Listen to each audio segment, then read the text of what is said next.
So welcome back everyone. National income के second part पे हम लोग आगे हैं। इस पार्ट पे मैं आपको कुछ थियोरी कॉन्सेप्ट कराऊंगा। ये थियोरी कॉन्सेप्ट बहुत इंपॉर्टेंट है और इससे आपको आगे सम करने में इजी होगा। ठीक है, तो ये वीडियो कॉन्सेप्चुअली बहुत इंपॉर्टेंट होने वाला है and I expect 4 to 6 marks का question from this particular video. इसमें मैं आपको 3 रूल्स भी करवाऊंगा, तो वो 3 रूल्स भी आपको साथ साथ में करने हैं। ये 3 रूल्स आपको सम्स करने में काम आएगा। तो 3 रूल्स मैं आपको यहां समझा दूंगा, बट इसकी प्रैक्टिस हम लोग नेक्स्ट वीडियो नंबर 3 में करेंगे। आइए समझते हैं एक एक करके। सबसे पहले gross value, net value and depreciation का मतलब समझते हैं। तो अगर आप यहां फॉर्मूला देखोगे, gross value is equal to number 1 net value plus depreciation. क्या मतलब है इसका?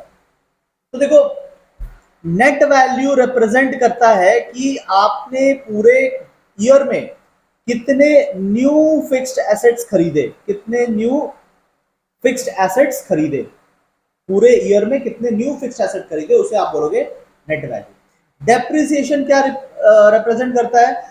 कितने ओल्ड वाले रिप्लेस किए, कितने replacement replacement of old fixed asset, दोनों को जोड़ दो तो टोटल फिक्स्ड एसेट परचेज हो जाएगा। टोटल फिक्स्ड एसेट परचेज उसे हम कहते हैं ग्रॉस। तो नेट ले लो, नेट मतलब न्यू फिक्स्ड एसेट जैसे मशीनरी। डेप्रिसिएशन ले लो, डेप्रिसिएशन मतलब change of old fixed asset. और दोनों मिला दोगे तो total new fixed asset that we buy. तो नेट वाला जो है वो एब्सोल्युटली नया है, पहले कभी था ही नहीं। डेप्रिसिएशन वाला पहले था, उसे हम चेंज करके नया ला रहे हैं। और दोनों मिला दोगे तो टोटल न्यू कितना हमने परचेज किया, परचेज ऑफ फिक्स्ड एसेट, वो ग्रॉस वैल्यू बनेगा। ठीक है, बस आपको ये फॉर्मूला याद होना चाहिए। This is rule number 1। इसे हम लोग नेक्स्ट पार्ट में सीखेंगे, how we convert from one national income aggregate to another. वो कन्वर्जन हम लोग सीखेंगे, तो कन्वर्जन के लिए ये रूल नंबर 1 है। There are total 3 rules. ठीक है, ओके। डिफरेंसेस अगर आ जाए तो आप डिफरेंसेस एक बार क्लिक कर सकते हैं, एनी टू यहां से कर सकते हो। तो ग्रॉस वाला टोटल होता है, यानी इसमें न्यू भी आ जाएगा एंड रिप्लेसमेंट भी आ जाएगा, जबकि नेट वाला ओनली न्यू होता है। ठीक है, ग्रॉस वाले में डेप्रिसिएशन भी लेते हैं, नेट प्लस डेप्रिसिएशन। और ओल्ड सॉरी नेट वाले में there is no depreciation, depreciation is not included. Okay, next basic concept जो बहुत इंपॉर्टेंट है हमारे लिए, वो है डोमेस्टिक टेरिटरी। तो देखो, डोमेस्टिक टेरिटरी किसे कहते हैं? आप देख सकते हैं यहाँ पे इंडिया का मैप है। ये जो इंडिया की डोमेस्टिक मैप है, ये जो टेरिटरी है हमारा, इसे हम कहते हैं डोमेस्टिक टेरिटरी। जो इंडिया का मैप हो गया, उसके अंदर के सारे पार्ट हमारे डोमेस्टिक टेरिटरी है, कश्मीर से लेके केरला तक। तो everything included inside is domestic territory. But as I told you, कुछ कॉन्सेप्ट बेस्ड क्वेश्चन बन सकते हैं, तो उसके लिए मैंने यहाँ पे कुछ एक्स्ट्रा पोर्शंस भी डाले हैं। There are something more than just this map. कुछ चीजों को और आपको ऐड करना पड़ेगा। There will be some things that will be added. क्या क्या ऐड होगा? देखो, अगर कोई इंडिया का शिप या एयरक्राफ्ट है, तो इंडिया से एक शिप निकला और वो आगे जा रहा है, कहीं इंडिया से बाहर निकल गया है, बट उसका जो एरिया रहेगा वो तब भी इंडिया ही माना जाएगा। अगर उस शिप में कोई खाना सर्व किया गया, कोई ड्रिंक्स सर्व की गई, सर्विसेज है, दोज आर सर्विसेज, उसके लिए चार्ज किया गया, या एरोप्लेन जा रहा है, एरोप्लेन हवा में है, आपने उसमें मस्त एक बर्गर मंगाया और आप बर्गर खा रहे हो, उसकी प्राइस आपने वहां पे की, तो सर्विस तो आपको वहां पे मिली, हवा में मिल रही है सर्विस। तो क्या वो इंडिया में काउंट होगा? यस, वो इंडिया में काउंट होगा इफ द प्लेन और the ship is operated by a normal resident. Normal resident मतलब हम इंडियन लोगों को बोल रहे हैं। तो अगर वो एक इंडियन शिप या इंडियन एयरक्राफ्ट है, बाहर निकल गया है, फिर भी वहां सर्विसेज दिए जा रहे हैं, तो वो इंडिया के ही डोमेस्टिक टेरिटरी में जोड़ा जाएगा। Okay, vessels, oils, natural gas rigs. देखो क्या होता है ना कि इंडिया के वाटर में यहाँ पे बहुत सारे नेचुरल गैस के प्लांट्स लगे हुए हैं। ठीक है, आप मुंबई एंड गुजरात पोर्ट के बाहर देखोगे, मुंबई एंड गुजरात रीजन में आप देखोगे, यहाँ पे पानी में है वो। ठीक है, इंडिया के मैप के बाहर है। There are some oil refineries, rigs बोलते हैं उन सबको। तो वो सब इंडिया के पानी में है, मतलब लैंड से बाहर निकल गया है, तो भी वो इंडिया के डोमेस्टिक टेरिटरी में ही काउंट होगा। तो production done over there outside Indian border in the water, that will also be considered Indian territory. And जो एम्बेसीज होते हैं, कॉन्सुलेट्स होते हैं, जो मिलिट्री एस्टैब्लिशमेंट्स होते हैं, इंडिया के एम्बेसीज, जैसे हमारी एम्बेसीज अमेरिका में भी है, तो क्या होता है ना, एम्बेसीज को एक बहुत बड़ा सा एरिया दिया जाता है रहने के लिए, वो वहां रहते हैं, उनके स्टाफ वहां रहते हैं, वहां खाना बन रहा है, वहां कपड़े धुल रहे हैं, वहां तरह तरह के सर्विसेज हो रहे हैं, ठीक है। तो cooking is a service, cleaning is a service, काफी सारे सर्वेंट्स वहां लगे रहते हैं उनके काम के लिए। तो वो सब जो सर्विसेज हो रहे हैं वो इंडिया के ही टेरिटरी माना जाएगा, है नहीं, माना जाएगा, ठीक है। सो हमारे जो एम्बेसीज है फॉरेन में, ठीक है, हमारी जो एम्बेसीज फॉरेन में है वो भी Indian territory, Indian domestic territory मानी जाएगी। But at the same time, तो ये सब चीजें ऐड होगी, एट द सेम टाइम कुछ चीजें हैं जो इंडिया टेरिटरी नहीं मानी जाएगी। वो कब? अगर फॉरेन की टेरिटरी यहाँ पे, फॉरेन की एम्बेसीज यहाँ पे है, जैसे अमेरिका की एम्बेसी इंडिया में है, न्यू दिल्ली में है, तो न्यू दिल्ली में उनको एरिया दिया जाता है रहने के लिए, उनको सर्वेंट वगैरह सब दिए जाते हैं, तो वहां पे जो सर्विसेज प्रोवाइड हो रहे हैं, वहां पे जो गुड्स बन रहे हैं, इंडियन टेरिटरी नहीं माना जाएगा, वो यूएस की टेरिटरी मानी जाएगी, है नहीं, मानी जाएगी, ठीक है। और अगर कोई फॉरेन जो इंटरनेशनल ऑर्गेनाइजेशन है, डब्ल्यू वर्ल्ड हेल्थ ऑर्गेनाइजेशन जिसे कहते हैं, यूनाइटेड नेशंस, इन सब की जो इंडिया में ऑफिस होंगी, इन सबको इंडिया में जो जगह दिया जाता है वो भी डोमेस्टिक टेरिटरी नहीं माना जाएगा, that will be kept out of domestic territory, ठीक है। तो डोमेस्टिक टेरिटरी क्या हुआ? इन शॉर्ट इंडिया का मैप हुआ, इसमें क्या क्या इंक्लूड हो जाएगा, जो हमारे शिप्स एंड एयरक्राफ्ट है बाहर भी निकल गए तो भी वो उनका एरिया हमारा ही माना जाएगा, जो यहाँ पे ऑयल रिफाइनरीज एंड रिग्स है वो भी इंडियन माना जाएगा, हमारा जो एम्बेसीज फॉरेन कंट्रीज में है वो भी हमारे ही माने जाएंगे। क्या नहीं माना जाएगा? फॉरेन वालों का जो एम्बेसीज इंडिया में है that will not be considered, and foreign international organisations, उनको जो एरिया दिया जा रहा है that will not be considered. आइए नॉर्मल रेसिडेंट की बात कर लेते हैं। नॉर्मल रेसिडेंट कौन होता है? जो नॉर्मली इंडिया में रिसाइड करता है या फिर उसका जो इकोनॉमिक इंटरेस्ट है वो भी इंडिया में है, तो कमाई इधर से हो रही है, रहना खाना पीना सब इधर ही हो रहा है, ऐसे लोग नॉर्मल रेसिडेंट कहलाएंगे। मेरे और आपके जैसे लोग, हम लोग नॉर्मल रेसिडेंट कहलाते हैं, ठीक है। कौन नॉर्मल रेसिडेंट नहीं कहलाएगा? तो जो पार्ट टाइम घूमने के लिए आया है वो नॉर्मल रेसिडेंट नहीं कहलाएगा। जो फॉरेन के स्टाफ्स है जो यहाँ एम्बेसीज में काम कर रहे हैं, ठीक है, जो अमेरिका का लेट्स से एम्बेसीज है, तो वो अपने स्टाफ लेके वो इंडियन थोड़ी हो गए, फिर वो काम से आए हैं, काम करके चले जाएंगे, तो जॉब के लिए जो यहाँ पे आए वो नहीं कंसिडर किए जाएंगे। फॉरेन एम्प्लॉइज जो कि यूएनओ के ऑफिस में, इंटरनेशनल ऑर्गेनाइजेशन के ऑफिस में जो एम्प्लॉइज वर्कर्स जो काम कर रहे हैं वो इंडियन नॉर्मल रेसिडेंट नहीं माने जाएंगे, ठीक है। क्रू मेंबर्स जो शिप्स वगैरह के साथ चले आते हैं, captain of the ship and other members of the ship या एयरक्राफ्ट, तो वो भी जॉब के लिए आ रहे हैं, मतलब काम से आ रहे हैं, फिर चले जाएंगे, तो they will also not be considered Indian. वो रहने थोड़ी ना आ रहे हैं, वो काम से आ रहे हैं, ठीक है। बॉर्डर वर्कर्स जो बॉर्डर एरिया में जो लोग काम करते हैं, तो काफी बार क्या होता है, काम के सिलसिले से they have to cross the border and go to some other country, काम काम के लिए, मीटिंग्स करने के लिए उनको जाना पड़ता है, तो काम से गए हैं, ठीक है, काम से जा रहे हैं या घूमने जा रहे हैं, टेम्परेरीली जा रहे हैं, इलाज कराने जा रहे हैं, पढ़ाई करने जा रहे हैं, तो वो नॉर्मल रेसिडेंट्स नहीं हो जाएंगे उस देश के, वो अपने देश के ही नॉर्मल रेसिडेंट्स रहेंगे, ठीक है। तो these people are not included, तो only those who are staying in India, यहाँ रहने के लिए आए, काम के लिए नहीं, इलाज के लिए नहीं, पढ़ाई के लिए नहीं, घूमने के लिए नहीं, रहने के लिए जो लोग आए हैं या जो लोग रह रहे हैं, सिर्फ वो नॉर्मल रेसिडेंट कहलाएंगे, ठीक है। सिटीजनशिप एंड रेसिडेंटशिप ये एक बार आप रीड ओनली कर सकते हो, नॉट वेरी इंपॉर्टेंट, जहां जहां मैं लिख रहा हूं ना रीड ओनली, ये 2-3 जगह मैंने लिखा है, बस देख के छोड़ देना, ठीक है। अब रूल नंबर 2 को समझते हैं, सो ध्यान देना यहाँ पे, एग्जाम्पल से समझते हैं, जल्दी समझ में आएगा। मान लो इंडिया के अंदर नॉर्मल रेसिडेंट्स ने प्रोडक्शन किया, नॉर्मल रेसिडेंट हम लोग लेट्स से 500 का प्रोडक्शन किया, एंड कुछ फॉरेन रेसिडेंट्स भी आते हैं इंडिया में प्रोडक्शन करने, फॉरेन रेसिडेंट्स भी आते हैं, मान लो उन्होंने 100 का प्रोडक्शन किया। आप देखो आईपीएल के टाइम में बहुत सारे क्रिकेटर्स आते हैं जो यहाँ पे एंटरटेनमेंट सर्विसेज देते हैं, जो यहाँ पे एक्टिंग कर लेते हैं कुछ एडवर्टीजमेंट्स में और फिर कमा के जाते हैं। तो इंडिया के अंदर जो गुड्स एंड सर्विसेज है वो नॉर्मल रेसिडेंट्स भी बना रहे हैं एंड फॉरेन रेसिडेंट्स भी बना रहे हैं, ठीक है। सिमिलरली फॉरेन कंट्री, ये यूएस का मैप है, तो फॉरेन कंट्री में फॉरेन रेसिडेंट्स लोग ज़्यादा बनाएंगे, ऑफ कोर्स उनका देश है, बट कुछ हमारे नॉर्मल रेसिडेंट्स भी वहाँ जाते हैं बीच बीच में। जैसे मान लो विराट कोहली फॉरेन गया और फॉरेन में एक एक्टिंग एडवर्टाइजमेंट शूट करके आया, तो वहाँ पे भी कुछ हमारे इंडियन लोगों का प्रोडक्शन हुआ, नॉर्मल रेसिडेंट्स का प्रोडक्शन हुआ। Now I am asking you two three things, I am not asking you, in fact I am telling you. देखो यहाँ पे डोमेस्टिक वैल्यू किसे कहेंगे? डोमेस्टिक वैल्यू, ध्यान से सुनना, और जो जिनके पास मेरे नोट्स है यहाँ पे स्पेस है आपके बनाने के लिए, तो आप भी वहां पे बनाइएगा। डोमेस्टिक वैल्यू, ठीक है, domestic value is what has been produced within our domestic territory. तो हमारे डोमेस्टिक टेरिटरी में कितना प्रोडक्शन हुआ? नॉर्मल रेसिडेंट्स का 500 एंड फॉरेन रेसिडेंट्स का 100।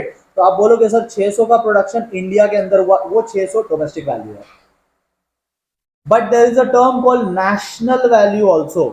नेशनल वैल्यू कैसे निकालेंगे? नेशनल वैल्यू मतलब क्या? नेशनल वैल्यू मतलब value produce only by Indians. आप साथ साथ में ये सब लिखना, आपकी कॉन्सेप्ट क्लैरिटी होगी जो मैं यहां लिख रहा हूं। नेशनल वैल्यू मतलब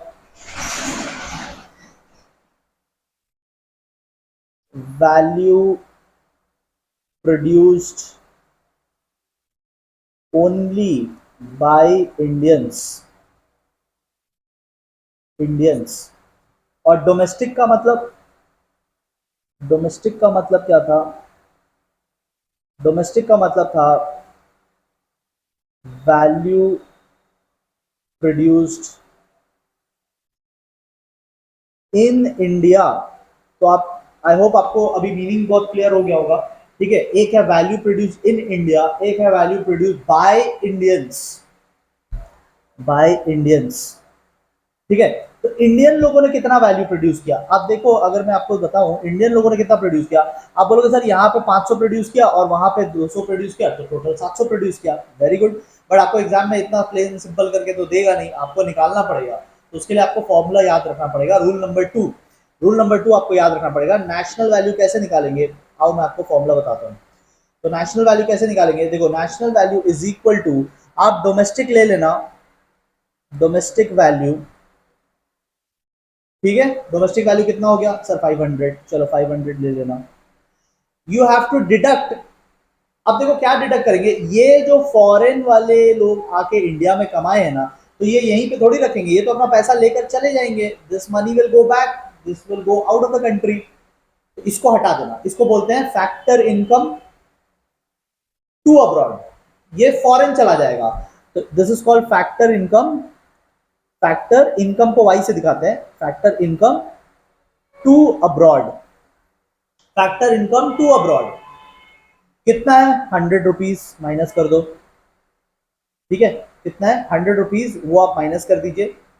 एंड, अच्छा सॉरी, डोमेस्टिक 600 था, I am sorry sorry sorry, domestic 600 था टोटल, टोटल ये हमने 600 निकाला था ना, डोमेस्टिक 600 था, ये 600, domestic was 600।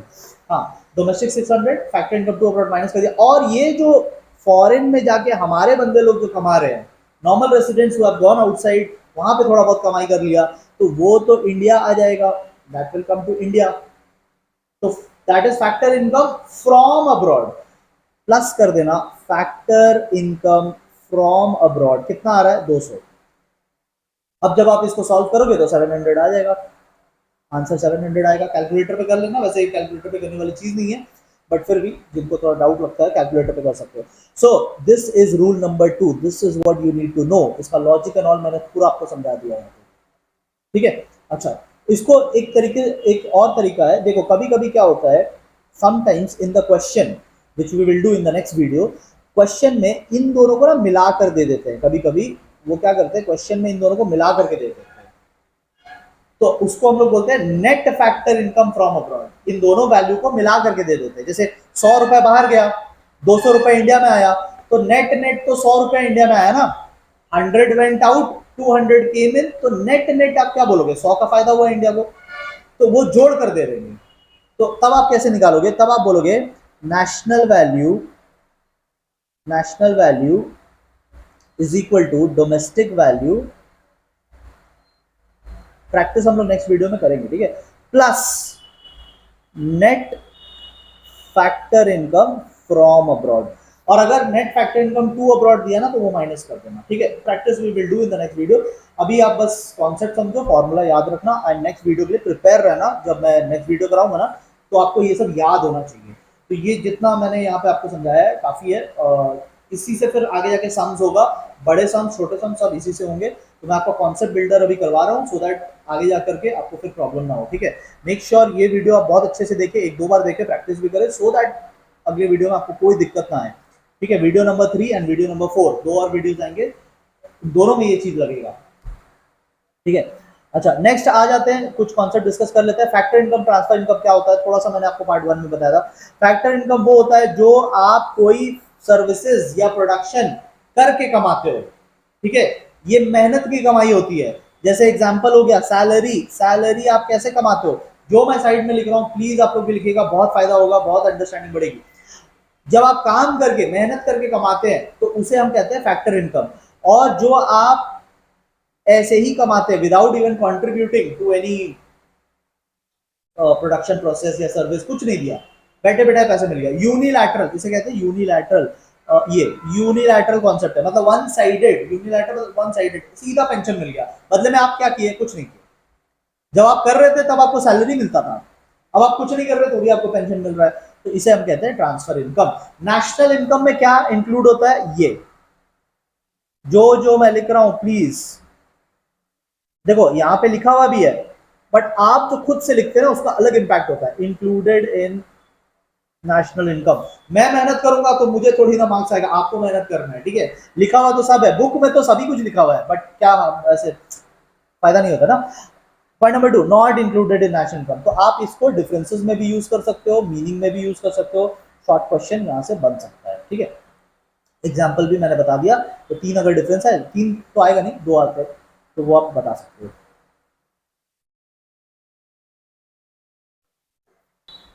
Okay, now let us discuss another very important part, intermediate goods and final goods. National income में क्या इंक्लूड होता है, ये इंक्लूड होता है, ये इंक्लूड नहीं होता है। तो आइए डिस्कस करते हैं थोड़ा। फाइनल गुड्स वो गुड्स होता है जो कि अल्टीमेट कंजम्पशन के लिए बनाया गया, अब इसको सीधा कंज्यूम कर लेना है। फाइनल गुड्स वो गुड्स होता है जो सीधा यूजर यूज करेगा। इंटरमीडिएट वो गुड्स होता है जो कि आइदर रीसेल होगा, अभी मतलब अभी कस्टमर के पास नहीं जाएगा, ये अभी और बिकने वाला है, या फिर वो फर्दर प्रोडक्शन के लिए यूज होगा, मतलब इसकी कहानी अभी बाकी है, इसकी पिक्चर अभी बाकी है।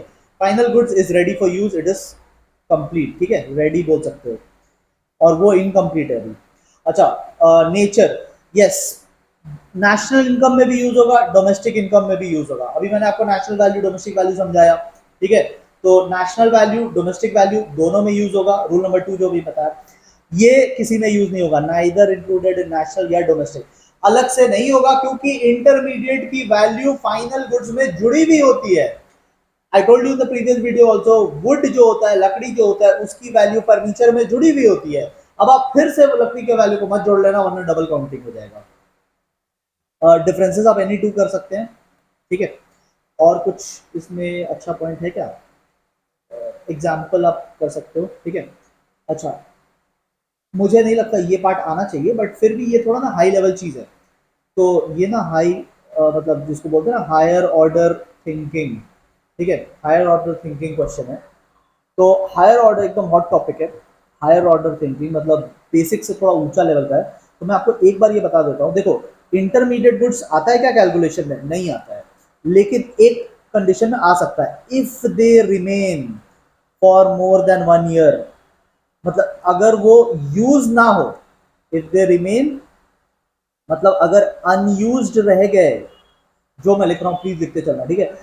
अगर वो अनयूज्ड रह गए तो वो कैलकुलेशन में आ जाएंगे। जैसे देखो, एक्स लिमिटेड ने 10 टन्स ऑफ कोल खरीदा, उसने 7 टन्स ऑफ कोल यूज कर लिया, मतलब कोल प्रोडक्शन में लगेगा, रॉ मटेरियल है, 7 टन्स यूज हो गया, लेकिन 3 टन्स यूज नहीं हुआ, द रिमेनिंग 3 टन्स, इसको आप फाइनल गुड्स की तरह यूज करना।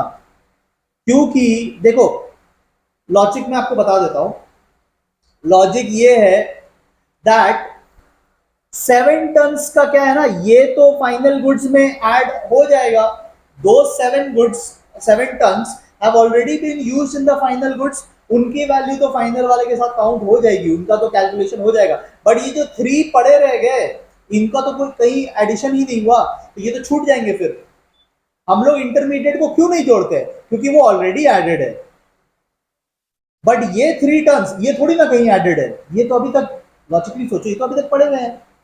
तो अगर हम इनको छोड़ दे तो ये तो रह जाएंगे, तो इसीलिए इनको अलग से ऐड करना पड़ेगा। इसको आप एक बार अच्छे से पढ़िएगा, ठीक है। एंड नेक्स्ट पॉइंट बोल रहा है कि आप किस बेसिस पे बोलोगे कि कौन फिनिश गुड्स है और कौन इंटरमीडिएट गुड्स है, क्या लॉजिक से बोल रहे हो। हम लोग ये लॉजिक से बोल रहे हैं कि वो फर्दर प्रोडक्शन में लगेगा क्या। जैसे देखो, मिल्क अगर शॉप में जा रहा है फॉर रीसेल, तो फिर वो मिल्क इंटरमीडिएट गुड्स है। अगर वो और बिकेगा, अभी और कहीं जाएगा और कहीं यूज होगा, तो वो इंटरमीडिएट गुड्स है। लेकिन अगर मिल्क परचेज हो रहा है कंजम्पशन के लिए, तो फिर वो फाइनल गुड्स है। तो same product can be final, same product can be intermediate, depend करता है हमारे यूज पे। वो इस पैराग्राफ में बताया हुआ है। एंड एक बहुत इंपॉर्टेंट कॉन्सेप्ट जो शायद आपके बुक्स में डायरेक्टली ना मिले, वो मैं आपको एक बार बता देता हूँ। Production boundary. प्रोडक्शन बाउंड्री किसे कहते हैं? देखो, जब तक गुड्स सेलर्स लोगों के बीच में घूम रहा है, एक का इंटरमीडिएट गुड दूसरे के पास गया, फिर दूसरे ने कुछ और बनाया, फिर तीसरे ने कुछ और बनाया, वो अभी कंज्यूमर्स के पास नहीं गया। As long it is with seller number A, with seller number B, with seller number C, अगर वो सेलर्स के बीच में घूम रहा है, हम बोलेंगे अभी तक गुड्स प्रोडक्शन बाउंड्री में है, अभी तक प्रोडक्शन कंप्लीट नहीं हुआ, अभी भी वो प्रोडक्शन बाउंड्री में ट्रैवल कर रहा है from one seller to another seller to another seller. The moment it goes to the consumer, आप कहोगे गुड्स प्रोडक्शन बाउंड्री से बाहर हो गया। तो फाइनल गुड्स जो होता है ना, वो प्रोडक्शन बाउंड्री से बाहर होता है। इंटरमीडिएट गुड्स जो होते हैं वो प्रोडक्शन बाउंड्री के अंदर होते हैं। प्लीज लिखते चलिएगा, ठीक है, आपको बहुत हेल्प होगा, प्लीज लिखते चलिएगा, ठीक है। सिर्फ देखने से कोई फायदा नहीं है। Be an action taker, come on. Next let us discuss जो फाइनल गुड्स होते हैं, तो वो फाइनल गुड्स भी दो टाइप के होते हैं। एक जो हाउस होल्ड लोग यूज करेंगे, और एक जो फर्म वाले लोग यूज करेंगे। जो मैं लिख रहा हूं प्लीज लिखिएगा, ठीक है। एक जो हाउस होल्ड वाले लोग यूज करेंगे और एक जो फर्म वाले लोग यूज करेंगे। हाउस होल्ड वाले लोग यूज करते हैं डायरेक्टली अपने वांट्स के सेटिस्फैक्शन के लिए, और फर्म्स वाले यूज करते हैं for production of other goods.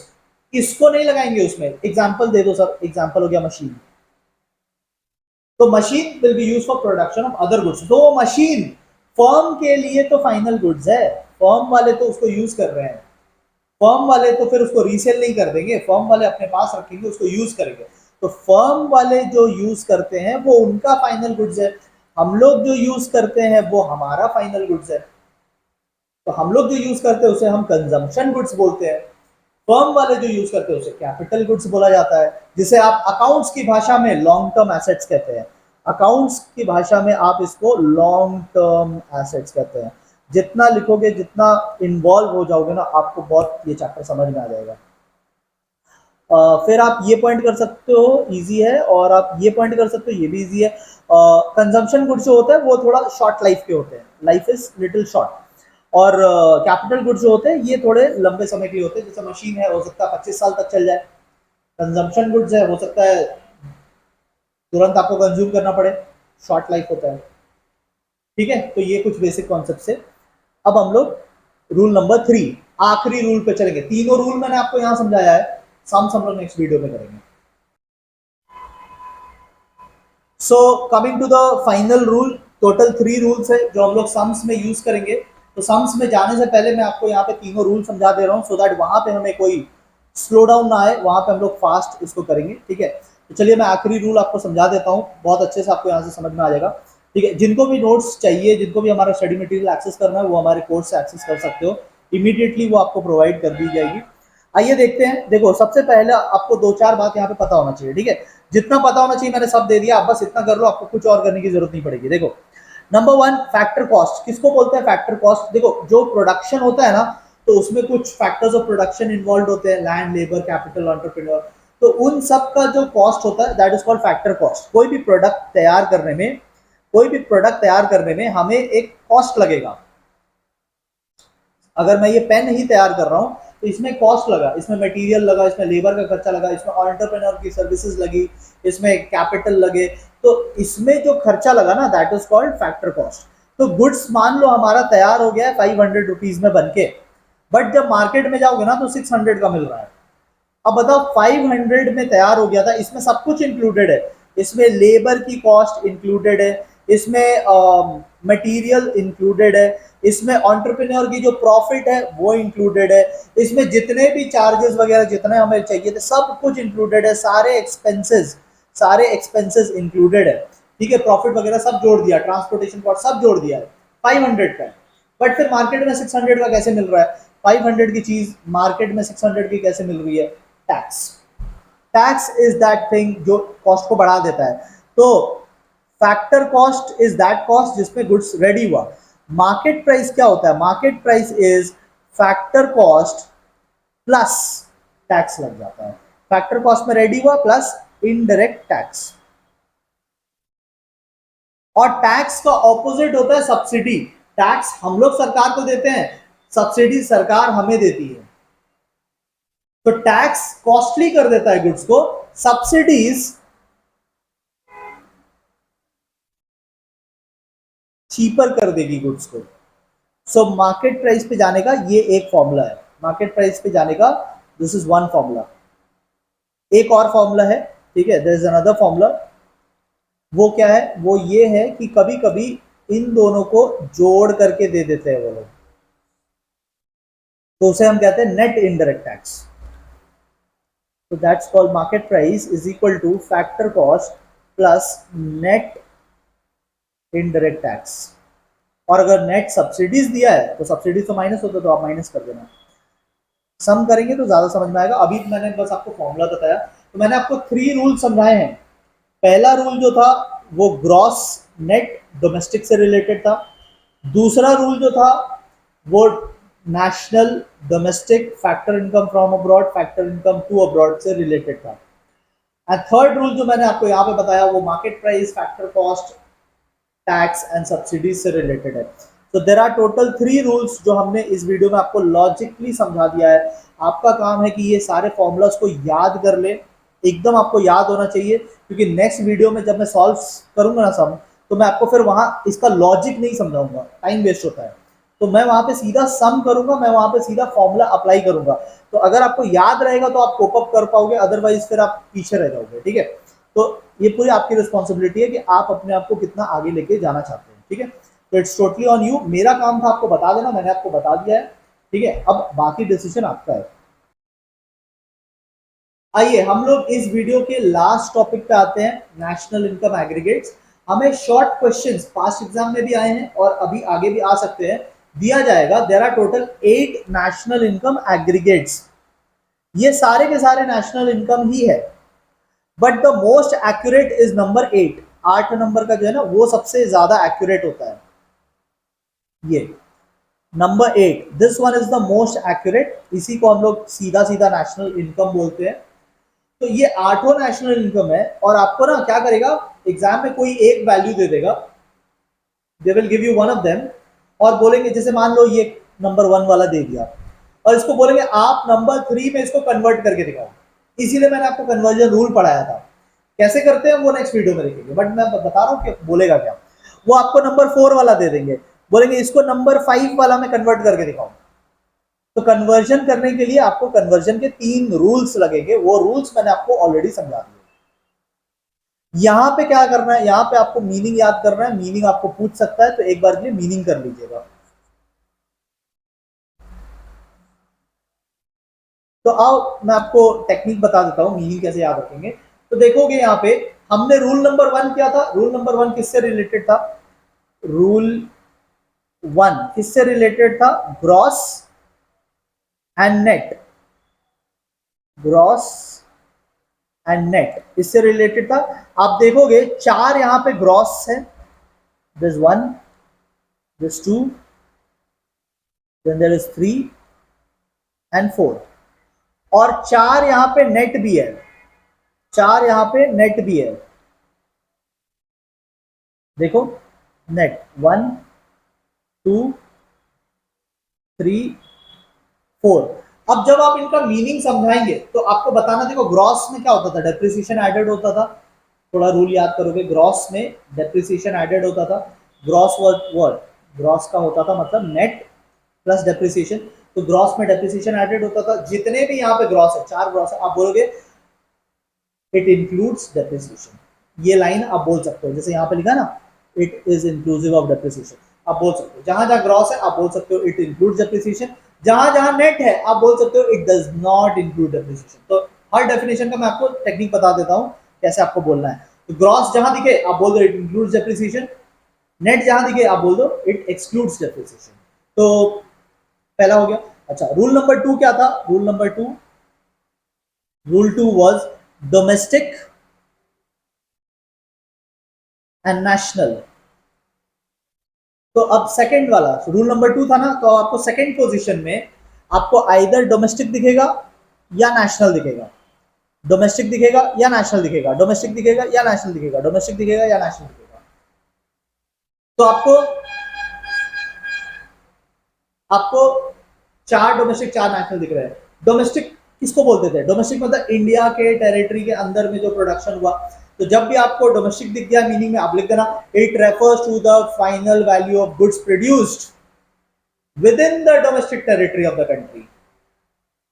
और जहां आपको नेशनल दिख जाए वहां पे आप बोल देना it refers to the final value of goods produced by normal residents.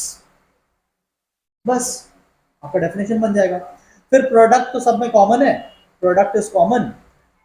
अब आप रूल नंबर 3 पे आ जाना। रूल नंबर 3 था, रूल 3 वाज मार्केट प्राइस या फिर फैक्टर कॉस्ट। मार्केट प्राइस या फैक्टर कॉस्ट।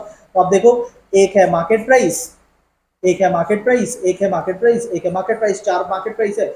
एक है फैक्टर कॉस्ट, एक है factor cost, factor cost and factor cost, 4 है फैक्टर कॉस्ट। तो मार्केट प्राइस वाले में बोल दोगे it includes indirect tax and subsidies. Factor cost वाले में बोल दोगे इट डज नॉट इंक्लूड्स या it excludes factor cost and subsidies. तीनों के बारे में 3-3 लाइन बोल देना है, एक एक लाइन बोल देना, 3 लाइन बन जाएगा तुम्हारा। ठीक है, तो जब भी आप डिफाइन करोगे आप बोलोगे ग्रॉस है तो डेप्रिसिएशन इंक्लूडेड, डोमेस्टिक है तो with in domestic territory, market price है तो इंक्लूड्स टैक्सेस। तो मैंने आपको टेक्निक बता दिया कि आपको याद कैसे रखना है। थोड़ा बहुत आप यहाँ से लर्न कर सकते हो, लर्न करने का फायदा नहीं, आप ऐसे भी बना सकते हो, अपना डेफिनेशन बना सकते हो, थोड़ा वर्ड्स अलग हो जाएगा but it will still be correct. ठीक है, अच्छा इसको पढ़ेंगे कैसे? इसको जैसे शॉर्ट में लिखते हैं, ग्रॉस को जी, डोमेस्टिक को डी, प्रोडक्ट को पी, एट मार्केट प्राइस ऐसे लिखा जाता है शॉर्ट में नीचे में, एट मार्केट प्राइस। इसको पढ़ते हैं जीडीपी एट एमपी। एक और देख लेते हैं, जैसे ये वाला gross domestic sorry national,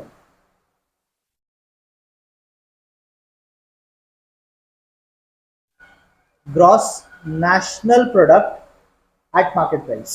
market price थोड़ा छोटा करके लिखेंगे। ठीक है, एक और बता देता हूं, इसको कैसे बोलेंगे? इसको बोलेंगे gross national product at factor cost. Last एक फाइनल फाइनल में एक और बता देता हूं, नंबर 7 क्या बोलेंगे इसको? नेट, एन पहले है ना तो net domestic product at factor cost. तो आपको क्या करेगा ना, एग्जाम में 8 में से कोई एक वैल्यू दे देगा और बोलेगा इसको किसी और में कन्वर्ट करो। जैसे जीडीपी एमपी है, इसको जीएनपी एमपी बना के दिखाओ। कैसे बनाना है वो नेक्स्ट वीडियो में देखेंगे। बट ये 8 एग्रीगेट्स होते हैं। मेक श्योर कि आपको यहाँ तक का सारा मीनिंग एंड ऑल सब क्लियर हो। ठीक है, हमने कितने पेजेस कर लिए? हमने पेज नंबर 10 तक कर लिए हैं। अब हमारा 7 पेजेस बचा है। ठीक है, 7 pages we are going to complete in the next 2 videos और फिर हमारा चैप्टर कंप्लीट हो जाएगा। I am expecting sincere efforts from you. तो इसके बाद हम लोग नेक्स्ट वीडियो पे मिलते हैं for numericals. Thank you so much everyone.